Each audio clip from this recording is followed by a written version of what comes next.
السلام علیکم دوستو، welcome to my YouTube channel. آج کی اس ویڈیو میں آپ کو بہت ہی مزے کی سٹوری سناؤں گا، تو ویڈیو کو لاسٹ تک ضرور دیکھیے گا۔ تو شروع کرتے ہیں اپنی ویڈیو کے بارے میں۔ رمضان کے مہینے میں ابھی 15 دن باقی تھے۔ امی نے گھر کی صفائی شروع کر دی تھی۔ روز گھر کے کسی نہ کسی حصے کی صفائی ہو رہی تھی۔ ہم ہر سال یہ دیکھا کرتے ہیں کہ امی کہتی ہیں کہ یہ مبارک مہینہ مہمان بن کر مسلمانوں کے پاس آتا ہے اور بے شمار فضیلتوں اور برکتوں کا تحفہ ساتھ لاتا ہے۔ میں چونکہ رمضان کی آمد سے پہلے ہی امی سے کہہ چکا تھا کہ مجھے اس بار روزہ ضرور رکھوائیے گا۔ پہلے تو انہوں نے یہ کہہ کر مجھے ٹالنا چاہا کہ ابھی تمہاری عمر کم ہے، ذرا اور بڑے ہو جاؤ، مگر میرا اصرار دیکھ کر انہوں نے حامی بھر لی۔ رمضان کا چاند نظر آیا تو سب گھر والوں کی خوشی دیکھنے کے قابل تھی۔ خوش تو میں بھی بہت تھا کہ رمضان کی بہاریں دیکھنے کو مل رہی ہیں۔ سب گھر والوں نے ایک دوسرے کو رمضان کے مہینے کی مبارک دی۔ امی نے پیار بھری نظروں سے مجھے دیکھا اور کہا، جب چھٹا روزہ ہوگا تو تم اپنا پہلا روزہ رکھ لینا، اس روز ہم تمہاری روزہ کشائی کریں گے۔ امی کل کیوں نہیں؟ میں نے پوچھا تو انہوں نے پیار سے میرے سر پر ہاتھ پھیرتے ہوئے کہا، بیٹا روزہ کشائی کی تیاری اور مہمانوں کو دعوت دینے میں کچھ وقت تو لگے گا۔ آخر وہ دن آ ہی گیا۔ سحری تو میں روز ہی کرتا تھا، مگر آج کی سحری کا خاص ہی اہتمام تھا۔ سب گھر والے مجھے کھلانے پر زور دے رہے تھے۔ ابو پریشان تھے کہ کہیں کم عمر کی وجہ سے بھوک اور پیاس مجھے پریشان نہ کرے۔ اتنی دیر میں اذان فجر ہوئی اور ہم سب مسجد کی طرف چل دیے۔ واپس آ کر سب نے تلاوت قرآن پاک کی۔ بعد میں ابو نے علیحدہ سے تلاوت اور ترجمہ سنا کر ہمیں سمجھایا۔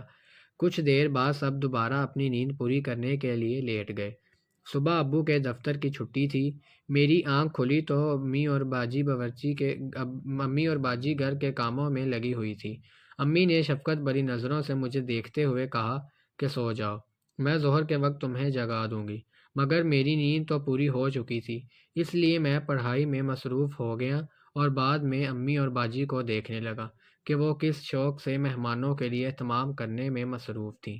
دوپہر کے وقت پیاس اور بھوک کا احساس ہوا، مگر میں نے روزے کا تصور کر کے اسے کوئی اہمیت نہ دی۔ روزے کے تصور سے ہی میرا دل بے حد خوش تھا۔ نماز ظہر کے بعد ایک بار پھر تلاوت قرآن پاک کا موقع ملا۔ اس کے بعد میں مضامین اور کہانیاں پڑھنے لگا۔ امی اور باجی باورچی خانے میں افطاری کی تیاری میں مصروف ہو گئیں۔ عصر سے کچھ دیر پہلے پیاس نے پریشان کیا، مگر میں اس وقت ٹی وی پر روزے کی فضیلت پر بیان سن رہا تھا۔ عصر کے بعد بھوک اور پیاس کی شدت میں اضافہ ہوا۔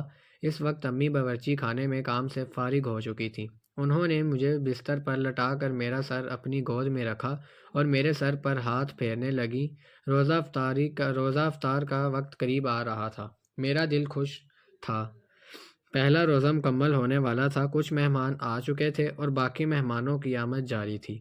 اذان مغرب کے ساتھ ہی میں نے سب کے ساتھ روزہ کھولنے کی دعا پڑھی اور کھجور اور پانی سے روزہ افطار کر لیا۔ اس کے بعد شربت، پھل اور سموسے کھانے کے بعد نماز پڑھی۔ روزہ رکھ کر جو روحانی خوشی مجھے ملی تھی، اس نے میرا شوق اور بڑھا دیا تھا۔ میں نے باقی روزے رکھنے کا بھی عزم کر لیا، کیونکہ اب میں نے اپنے اندر روزہ رکھنے کی ہمت محسوس کر لی تھی۔ سب عزیزوں اور گھر والوں نے مبارکباد دی اور تحفے بھی دیے۔ کھانے کے بعد مہمان رخصت ہو گئے اور ہم نماز عشاء اور تراویح کے لیے مسجد کی طرف روانہ ہو گئے۔ دوستو، آج کی ویڈیو میں بس اتنا ہی۔ اگر آپ کو میری ویڈیو پسند آئے، ویڈیو کو لائک کریں، شیئر کریں، اور اگر آپ ایسی ویڈیوز روزانہ دیکھنا چاہتے ہیں تو میرے چینل کو لازمی سبسکرائب کریں، بیل آئیکن کے بٹن کو پریس کریں۔ اپنا بہت سارا خیال رکھیں۔ ملتے ہیں